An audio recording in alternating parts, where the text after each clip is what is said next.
over the season. I might want to ask them, how do you encourage your shoppers to spend responsibly so they don't put themselves in a hole, kind of thing. So,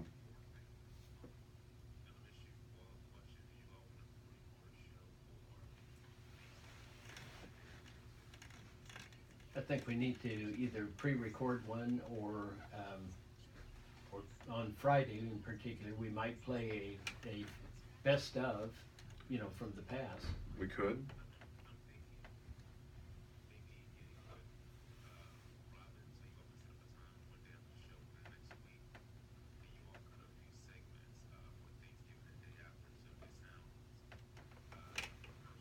And current, yeah, right.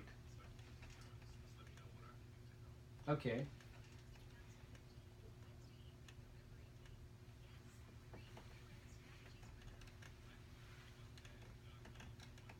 It might be fun to do meaningful and as well as humorous Thanksgiving memories, and try to get some other people to call in or get them pre-recorded that we could insert into the program. Yeah, that would be good. That would be good. Yeah, get your Yes. mom on. Oh, okay, yeah. I'm tired this morning.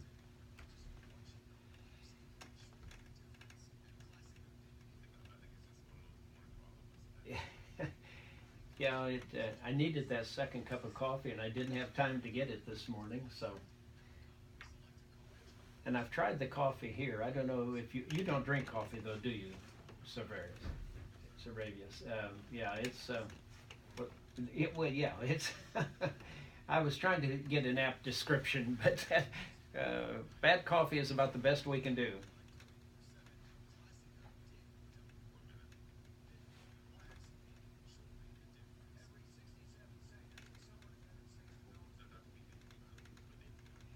No, I carve turkey or ham or anything like that, but we try to keep people out of the hospital during Thanksgiving. So my wife's a great cook, though.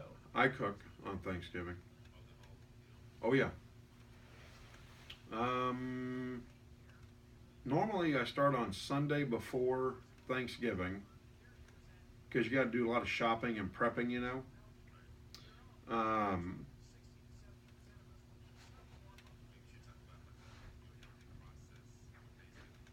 oh, yeah, hell no, there's no healthy process for Thanksgiving now. Well, turkey is lean and good. That's healthy. And We have a couple people to shout out to that are listening. good.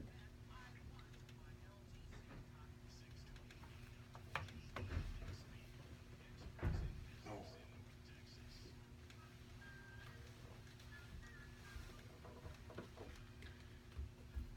Dr. B, it kind of feels like one of those days when I came in that it had been kind of raining, and it's one of those days where I didn't want to get out of bed, and this song right here, oh, makes me want to get ready for the day. But that ant, he did a great job, though. I'll tell you what, I tell you what, all you need to do is jump out of bed and get going. and get going. It's, Well, we've gonna got be a some great other day. other folks listening to us this morning. They got out of bed with us this All morning. right. So I'd like to say hello to our Minda Mills out there. Thank you for tuning in.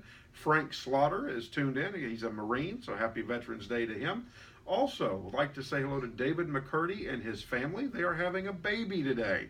Oh, And congratulations. yeah, he wanted to share that with us, and he can't wait to hold the little bugger. Yeah, I can understand that. Absolutely. And also, Devonna Ravenhold is listening to us this morning. Thank you for tuning in. And Rochelle McCurdy is also listening. Thank you so much for all of you tuning in this morning, and happy Veterans Day. Before we get into the upside of how we might be able to get past the slump hump day of the semester, Dr. B, one of the comments that I get from a lot of the kids that come in is that they start off the semester with great hopes that they really want to do well and that they want to be successful. And when I ask a kid, because I ask them this, because it gives me a good barometer, do you want to fail? Do you want to be a failure? Does it feel good to fail? And I will tell you that I have only had maybe one person out of 25 years, one kid say, hey, you know what? I just don't care to be successful. And the rest of them all want to. They all want to succeed. I had this conversation with a kid yesterday who got tears started coming down his face. Something happened to him though that has made him angry and has made him turn off his encouragement and motivation. And so they start off really hot and they want to do well, and those first 6 weeks grades come out pretty good, but then I think you're right, the wear and tear of the semester, and they just lose the encouragement somehow. Yeah, the the stress of school and sometimes relationships at school kind of impact them. Sometimes they get cross with a teacher sometimes, and they say, well, what's the use? And it goes from one class to another, particularly if they're in junior high or high school. Those things happen, and they do get discouraged. Sometimes too, problems develop at home, and like you said, I don't know that I've ever talked to a adolescent who really wanted to be a failure. They all want to succeed, but sometimes it feels like it's beyond their ability to grasp that. And that's where I think the encouragement and motivation comes in. And I'm talking about positive encouragement. One of the things that I think really helps is when we can give the student a sense of control. And maybe even one thing that I kind of like is called the illusion of choice. And you've got this paper that's due Friday. Do you want to work on it now, or do you want to work on it a half hour from now? And so we're actually giving them an illusion of choice. Either way, we want them to work on that paper. And I'm thinking as a parent at home, but we're not saying you got to get in and do that paper right now, because all that does is pound the kid down more. The other thing we might ask, and again, I want to be real clear, I'm not saying for the parent to do the homework, but we might ask, is there some way that we could be of help? Can we direct you to the right website? So much of the homework nowadays is on the internet and on the computer, and if a child is having difficulty with that, sometimes all they need is just a little bit of encouragement of, let me help you get on this website or that, find that information, and then let the teen or adolescent take off. Well, and one of the things that I would encourage is that, first of all, I think awareness is a big deal. Be aware that you may be in a slump as well as a teacher, because I've got some teachers that'll tell me, you know what, I just didn't have a good week this week. Yeah. And it doesn't hit them until at the end of the week when they've already gone through the week with their students, because their students are going to feed off of them. When I was a kid in school, I had a lot going on in my personal life, and I didn't share it. I'm 13 years old, and I probably had as much going on in my life as any adult did at 13 years old, 12 years old, 11 years old, 6 years old. And, as kids, I don't know about you, but I didn't share that stuff with my teachers. But there were certain teachers that I knew that if I went to them, that they made me feel good about who I was. They made me want to come back to school and want to be a part of school. One of those guys was Richard Pasquale. I mean, this guy was fantastic. I mean, he always smiled. And so be aware of yourself, because sometimes just a smile to a student may change their day. It did for me with Mr. Pasquale. Also realize that and by making yourself aware that, hey, I'm not having a very good week, when you're in the classroom, don't let it impact you when you're working with those kiddos, because I promise you, those kids have as much going on in their lives as you do, and it's not always fun to be a kid. That's right. They may even have more going on sometimes than we do, but it's important. And the teachers, one of the things that parents need to realize is that teachers are people too. And do you remember the first time when you were a kid and you went into the grocery store or something and saw Miss Smith, your teacher, in the grocery store, and maybe in jeans or shorts, and thought, "Well, this is my teacher." It's like we don't remember that they have lives and responsibilities at home as well. And so we want to encourage our teachers. Do your best, but for our parents especially, think about, what could I do to encourage my child's teacher? And one of the things, and the schools have taken away a lot of this, and I think that it's also been because the state has taken away a lot of this. I remember when I was going through school, our teachers, they would plan out and know when hard parts of the semester would hit versus the easier parts of the semester would hit, and they would plan things that would create incentives and motivations. And I haven't heard a lot of this in the classroom, and some of the folks have told me, well, we just can't really do that anymore. Although I know there's a teacher at Plano East that offers, during a real hard part of the semester, offers chocolate chip cookies and milk to her students, to the class that wins this overall competition that they have between the Spanish classes. And she makes those chocolate chip cookies homemade herself. And it's an incentive. And I think, when you plan something like that and you know the semester is about to get kind of grueling and get kind of hard, if you can create that little bit of competition with a little incentive at the end, I think it takes the kiddos' minds off of, hey, oh my God, I've got this due. Oh my God, I got 10 note cards due. Instead, it becomes more fun, and it becomes something that they can look forward to. Okay, I got to get this done so our team can win, because if we win, then we get like a 30-minute break from having to be in class, and we get chocolate chip cookies and milk. I mean, when I was a kid, and I don't care if I was a senior, if I had a chance to get free food and take a moment not to be in class, I was pretty excited. Absolutely. And, one of the key concepts there is that you make it a team effort, and kind of that friendly competition between classes is a lot of fun with the reward that's coming.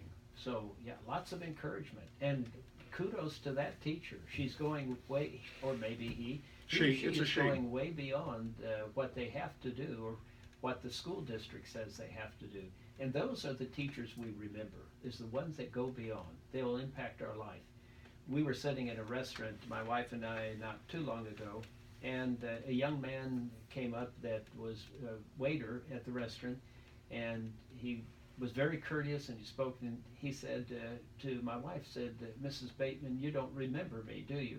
And she looked at him, and of course she taught 4th grade back then, and this kid's 6'2" or something like that, and he said, I never will forget when I was in your class and the help that you gave me. You encouraged me. I thought, wow, after all these years, kid still remembers it. After all these years, you remember your teacher. Yeah, and I'll be honest with you, Dr. B, I was very fortunate. I had a lot of really great teachers.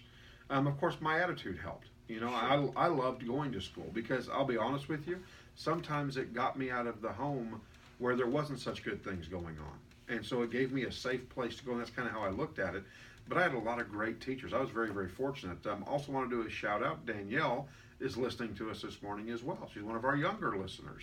All right. Welcome, Danielle. Yeah, glad you're up with us. That's exciting. So also, so folks, some of my suggestions would be that, one, be aware that maybe you're having a bad week, and maybe that awareness will help you be a little bit better in the classroom. We know it's hard. We know you got a lot of papers to grade. You've got a lot of TEKs to meet. You got a lot of meetings to go to. I get that, and everybody else gets that.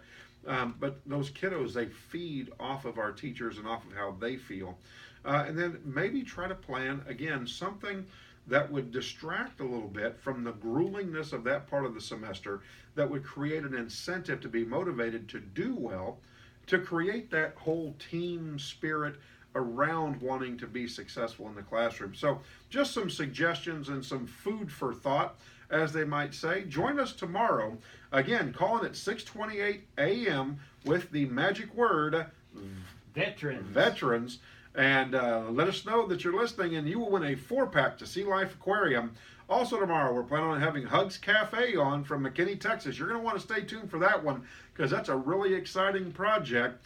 And don't forget our Hero of the Week and the competition between Dr. B and I. Who will wear the black eye tomorrow? Because Family Freebies Thursday is tomorrow. I've already got it. Dr. B, have a great day. You have a great day too, JP. Goodbye.